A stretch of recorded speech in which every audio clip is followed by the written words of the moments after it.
like and subscribe and turn both the notification bell. And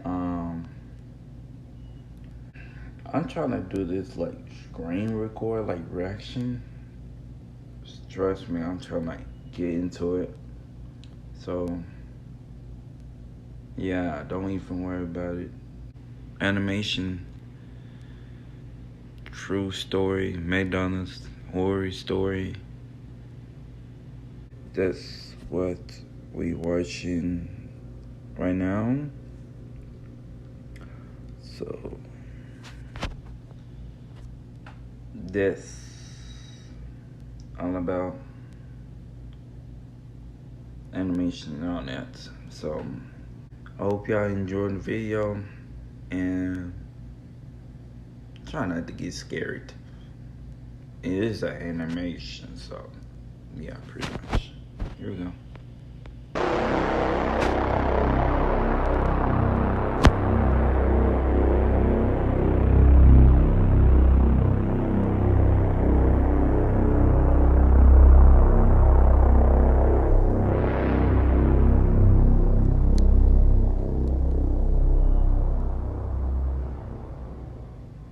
In 2016, I went to a McDonald's with my friend who we'll call Ashton for privacy reasons.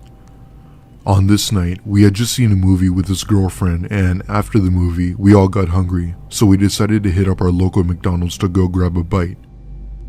It was nearing midnight, so there were barely any cars out at this time. We went to the McDonald's, ordered our food, and sat down at a table. Ashton and his girlfriend were sitting down facing me, and I was facing them.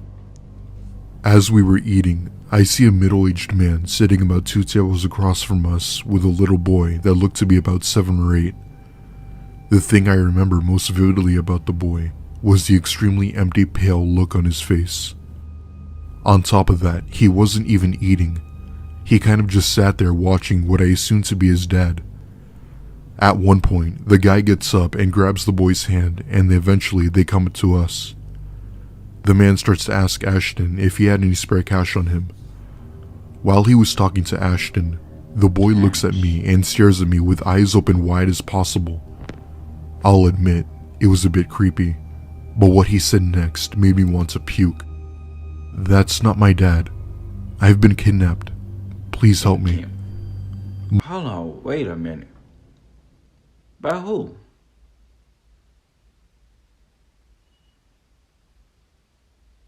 Bro, don't tell me about it.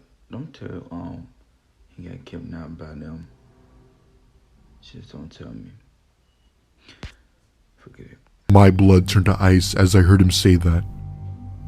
The man then looked at the boy and then at me, and with that they left out the McDonald's, as I knew that he caught on to my suspicion. Ashton and his girlfriend seemed to catch on as well, and I immediately dialed 911. Okay. I explained everything to the operator and gave her a description of the man and the boy. They came, but nothing ever became of it. A few weeks later, I was watching the news, and there was a missing child report that came on.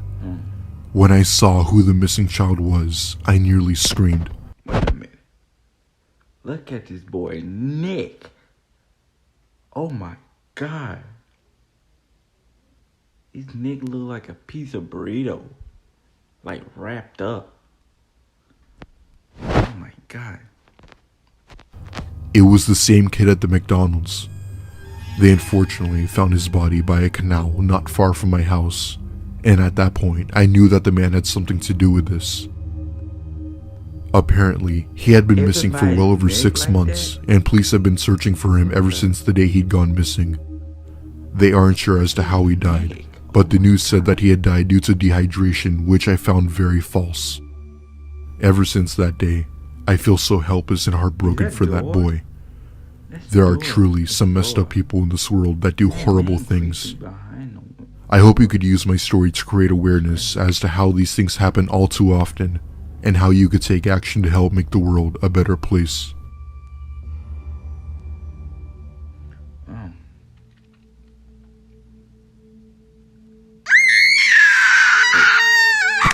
Oh. What the? He just get. Bruh. This is insane. Like, what the heck? He actually snapped our neck. Wow.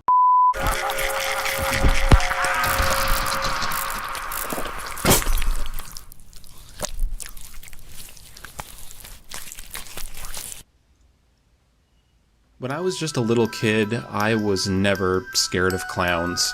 I actually thought that they were pretty funny, especially when they threw pies at each other, slipped on banana peels. However, when I was about 10 years old, my family and I decided to go to this new circus that we'd never been to before. It looked like a lot of fun, and I remember being so excited in the car on the way there. We arrived at the circus, and I remember being so impatient that I ended up running towards the front gate by myself, yelling at my family to hurry up. As I got closer to the entrance, I saw something in the distance looking straight at me. It was a clown. Yeah, this. Not just any clown, but the creepiest clown I'd ever seen in my life. He had blue hair, dark, beady eyes, a dark red nose, black lipstick, and a yellow toothed grin. Teeth, ew. I can't explain it. He just made my skin crawl and filled my body with this uncomfortable feeling. And when I walked past the clown, he smiled and stared at me, like he was completely focused on me and only me. My family laughed and thought nothing of it, but I didn't think it was funny, just weird. After that, my family and I found our seats and sat down to enjoy the show. I finished up my bag of cotton candy as my family got ready to leave. I told them that I would meet with them at the car because I had to go to the bathroom. I went to the bathroom and started to head over to the exit, but to my surprise, the same clown that I saw earlier was sitting right beside the exit. Okay, when you see that clown right there, run. That's all I have to say. Run. God, if I see that clown, it's on me. If I see that clown, I'm fighting for my life. I'm not gonna lie.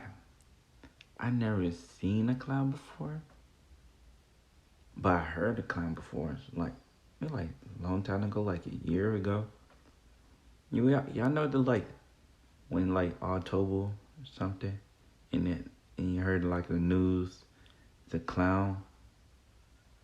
So yeah, if I see a clown, bro, you already know what I'm about to do.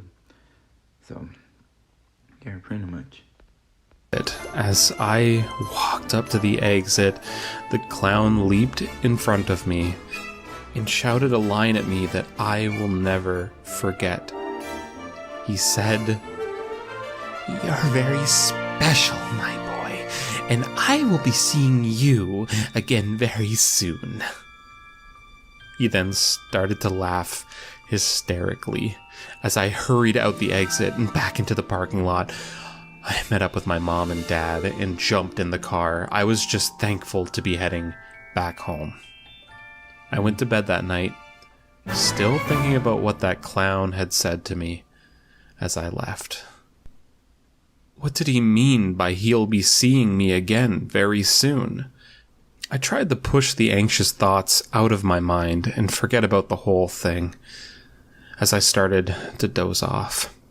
Fully relaxed, in a deep state of sleep, I started to dream that I was back at the circus. I was eating cotton candy and walking around the concession area, but no one else was around.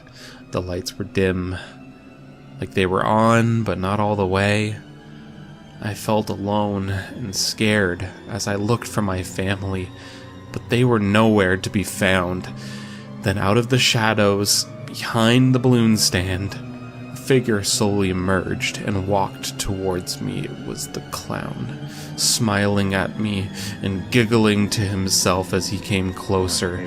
I stood, frozen in fear, as the clown walked closer and closer until his face was right beside mine.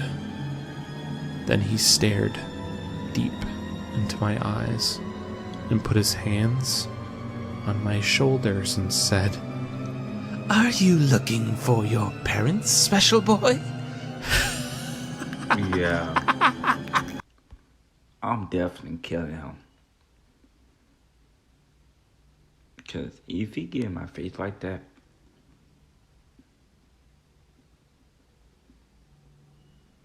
yeah, it's a wrap. That's funny, 'cause I ate them. I stood in terror as the clown's yellow teeth started to grow. Now I'm definitely creeped out now. Yeah, I'm definitely gonna fight. Look at his teeth. Why his teeth like that? No. He opened his mouth wide, and just as it looked like he was going to bite me, I finally woke up from that nightmare. After waking up, I was completely petrified, knowing that there was no way I was going to be able to go back to sleep. I pulled the covers over my head and stayed awake for the rest of the night. Thankfully, that was the only time I dreamed about the evil clown, but trust me, one time was enough. I never told my family about that dream, but I made sure that we never went back to that circus ever again.